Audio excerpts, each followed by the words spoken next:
Hello everyone, today we are starting the lecture there plus b. there plus b के बारे में बात करेंगे और क्वांटिफायर्स के बारे में बात करेंगे। दोनों बहुत ही अहम लेक्चर हैं और बहुत ही कॉमन लेक्चर है इंग्लिश में।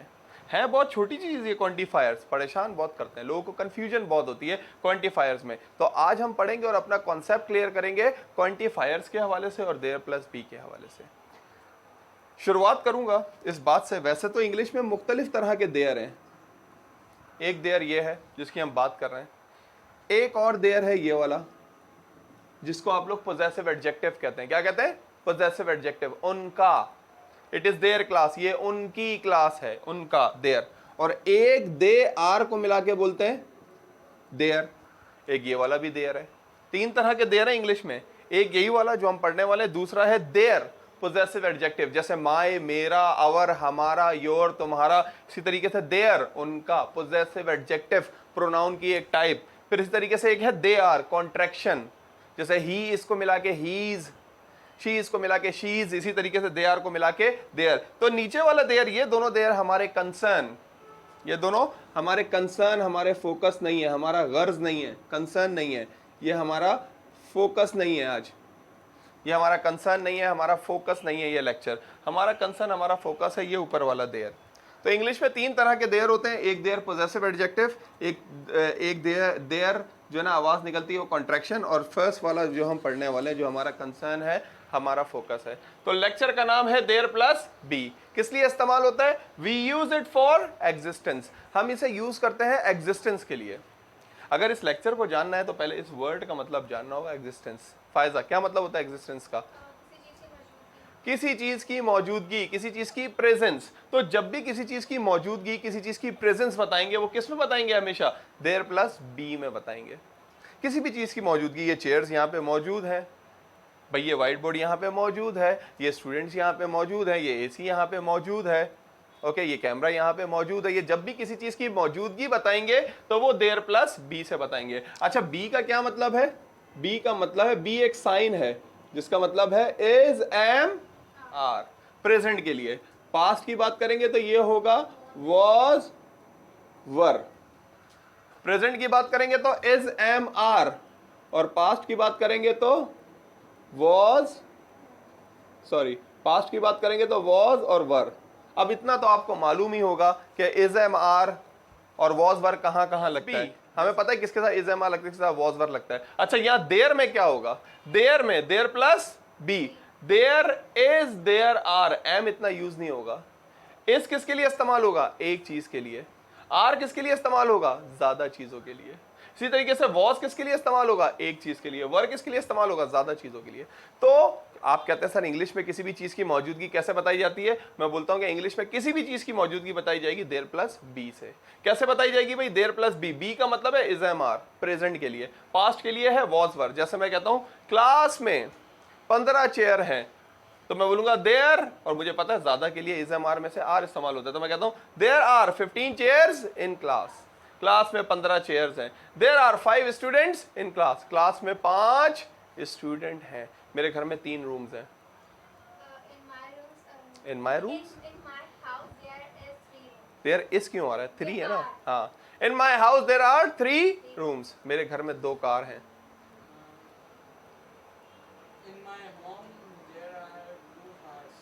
इन my home there are 2 cars.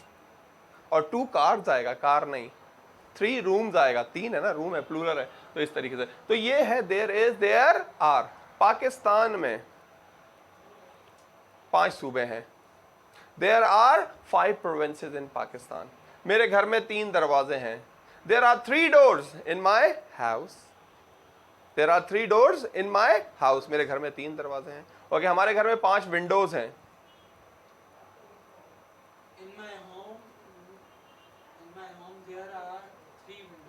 In my home there are 3 windows. Okay, okay. In my home there are 5 windows. मेरे घर में 2 किचन हैं।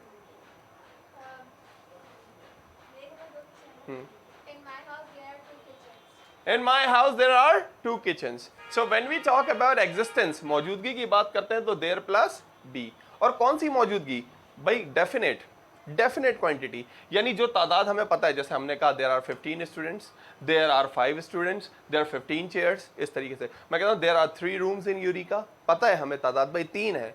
There are 2 offices in Eureka, there are 3 rooms in Eureka, there are 50 chairs in Eureka. ये सारी quantity क्या है?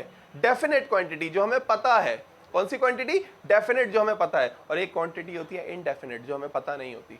जैसे अभी तो मुझे पता है 15 चेयर हैं, अगर 15 नहीं होती तो मैं यूं कहता बहुत सारी हैं, कम है, थोड़ी हैं, ज्यादा हैं। Indefinite quantity. तो इनडेफिनेट क्वांटिटी इंग्लिश में कैसे बताते हैं, उसे बताने के लिए हमें क्या यूज करना होता है?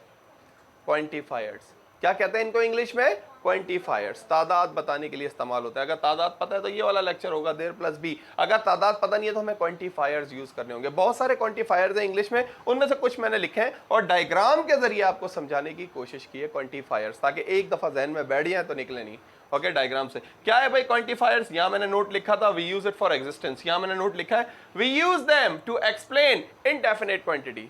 हम क्वांटिफायर्स को इस्तेमाल करते हैं इनडेफिनेट क्वांटिटी बताने के लिए, तादाद बताने के लिए जो हमें पता नहीं है, जो हमने गिनी हुई नहीं है। भाई बहुत सारे, बहुत कम, थोड़े से, चंद, ये सारे बताने के लिए इस्तेमाल होता है इनडेफिनेट क्वांटिटी बताने के लिए। क्या? क्वांटिफायर्स। अब मैंने समझाने के लिए डायग्राम बनाई है। ये देखें, ये एक जार है। यस, पे अटेंशन एवरीवन, ये एक जार है आपके सामने।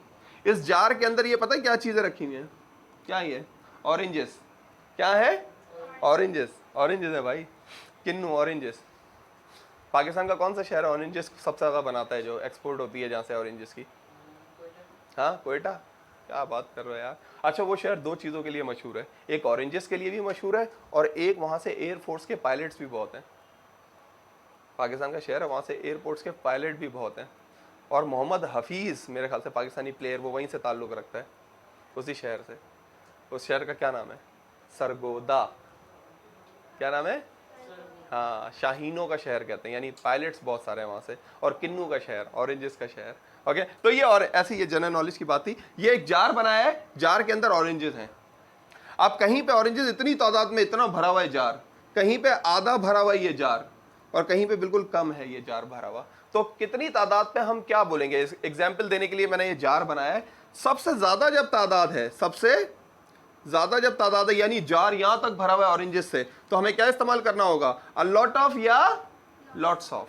मैं कहता हूं कि जार में 10 ऑरेंजेस हैं, तो मैं सीधा सीधा बोल दूंगा there are 10 oranges in jar. अगर बहुत सारे हैं तो मुझे अब बोलना होगा a lot of lots of. बोलूंगा there are a lot of oranges in jar. Okay, आप कहते हैं क्लास में 15 चेयर है, आप कहते हैं there are 15 chairs in class. अगर बहुत सारी हैं तो आप बोलेंगे there are a lot of chairs in class. There are lot of chairs in class. Class में बहुत सारी चेयर्स हैं। ओके, तो a lot of lots of ज्यादा तादाद के लिए इस्तेमाल होता है। देखिए ना, ये जार है, इसमें ऑरेंजेस यहां तक भरे हुए हैं, तो आप समझ सकते हैं बात कि ज्यादा तादाद के लिए क्या इस्तेमाल होता है? A lot of lots of. मुनासिब तादाद हो तो हमें यूज करना पड़ता है सम। क्या यूज करना पड़ता है? सम। जैसे देखिए, आधा भरा हुआ है जार, कुछ है ऑरेंजेस, तो बोलूंगा there are some oranges in jar. Jar में कुछ ऑरेंजेस हैं। अब देखिए, मुझे तादाद पता है, मैं बोलूंगा there are 5 oranges in jar. नहीं पता, मुनासिब है, तो मैं बोलूंगा there are some oranges in jar. Some. नीचे आ जाए, सबसे कम है, सबसे कम, तो मैं बोलूंगा फ्यू और लिटिल। अब फ्यू कहाँ होता है, लिटिल कहाँ होता है, ये भी एक्सप्लेन करते हैं। सबसे पहले फ्यू और एनी कहाँ इस्तेमाल होता है, मुख्तलिफ चीजें और भी एक्सप्लेन करते हैं। सबसे पहले फ्यू और लिटिल। यहां मैं बोलूंगा few. There are few oranges in jar. Jar में चंद ऑरेंजेस है। उर्दू में भी ऐसे ही बोलते हैं, जार में बहुत सारे ऑरेंजेस हैं। बहुत सारे से हम समझते हैं हाँ भाई भरा हुआ है। कोई कहता है जार में कुछ ऑरेंजेस हैं, अच्छा भाई आधा होगा। जार में चंद ऑरेंजेस हैं, अच्छा भाई थोड़े से ये नीचे हैं बस। तो हमें उर्दू में भी क्वांटिफायर्स होते हैं, बहुत सारे, कुछ, चंद। ऐसे इंग्लिश में होता है a lot of lots of. There are lot of oranges. Okay, there are a lot of oranges in jar. There are some oranges in jar. There are few oranges in jar. Class में बहुत सारी chairs हैं। There are a lot of chairs in class. Class में कुछ chairs हैं। There are some chairs in class. Class में चंद chairs हैं। There are few chairs in class. अच्छा, ये तो हो गया lot of, lots of, some, any, few, little. मगर सवाल जैसे नीचे से शुरू करते हैं, few और little। सर ये few कहाँ आएगा, little कहाँ आएगा? ओके, तो बता दूं मैं आपको, few हमेशा कम तादाद के लिए, मगर कम तादाद के लिए इस्तेमाल होता है फ्यू, मगर किसके लिए? काउंटेबल। लिटिल हमेशा कम तादाद के लिए वो भी इस्तेमाल होता है, मगर अनकाउंटेबल के लिए,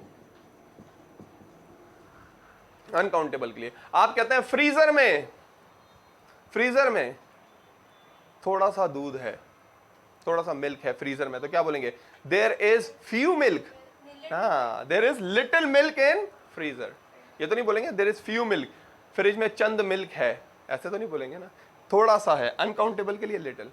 मेरी बाइक में थोड़ा सा पेट्रोल है, there is little petrol in my bike, थोड़ा सा पेट्रोल है।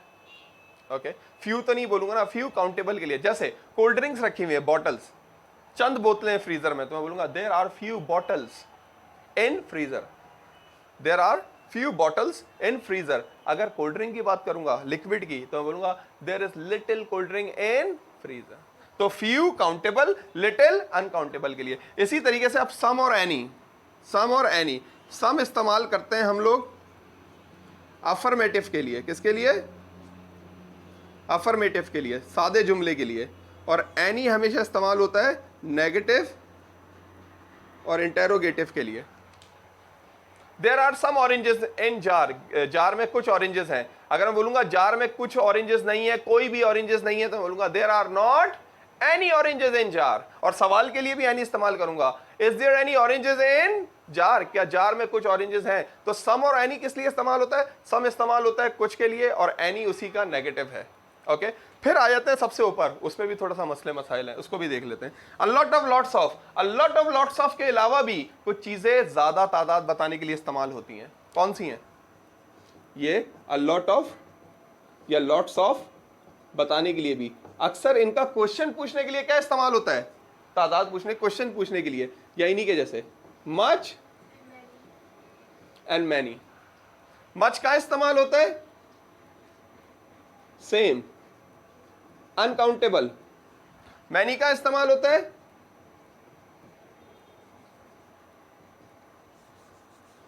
इसी के साथ साथ मैं कह रहा था मच और मैनी, ये अनकाउंटेबल के लिए और मैनी काउंटेबल के लिए।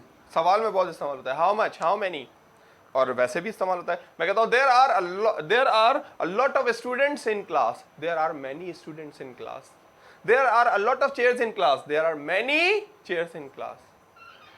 There is a lot of water in tank, there is much water in tank, यूं भी इस्तेमाल होता है। तो मच और मैनी भी किसकी तरह है? A lot of, lots of की तरह है। क्वेश्चन में भी यही इस्तेमाल होते हैं, how many students are there, how much water is in the tank. अच्छा, इसके लिए, इसके अलावा एक और वर्ड है इनका, एक और वर्ड है, वो यहीं लिख देता हूं। एक और वर्ड है, वो क्या है? प्लेंटी।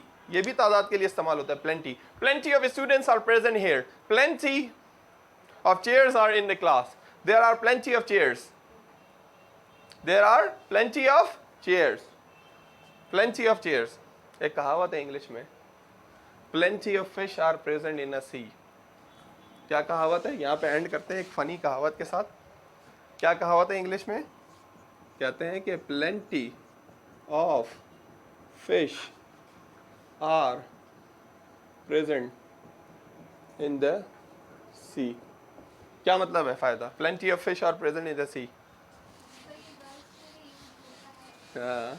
समंदर में बहुत सारी मछलियां हैं। वैसे इस कहावत को क्या मतलब है? इस कहावत का, दुनिया में बहुत सारी लड़कियां हैं, एक आएगी एक जाएगी। Plenty of fish are present in a sea. अच्छा, मैं आपको बता दूं, फिश मछली को कहते हैं, और मछलियों को, बहुत सारी मछलियों को भी क्या कहते हैं? फिश। एक ही टाइप की, जैसे भाई ये वाली मछली है, और यही वाली मछलियां बहुत सारी हैं, यही वाली, इनको क्या बोलेंगे? इसको भी, एक को भी फिश बोलेंगे और ज्यादा को भी फिश। अगर ये अब ये दूसरी टाइप वाली, ये इधर पड़ी हुई है, दूसरी टाइप वाली, ये तीसरी टाइप वाली, ये इधर पड़ी हुई है। अच्छा, ये अलग अलग स्पीशीज हैं, इन कलेक्शन को, इनको बोलेंगे फिशेस। हम लोग सबको ही फिशेस बोलते हैं, प्लूरल को फौरन फिशेस बना देते हैं। फिश सिंगुलर और फिश ही इसका प्लूरल है।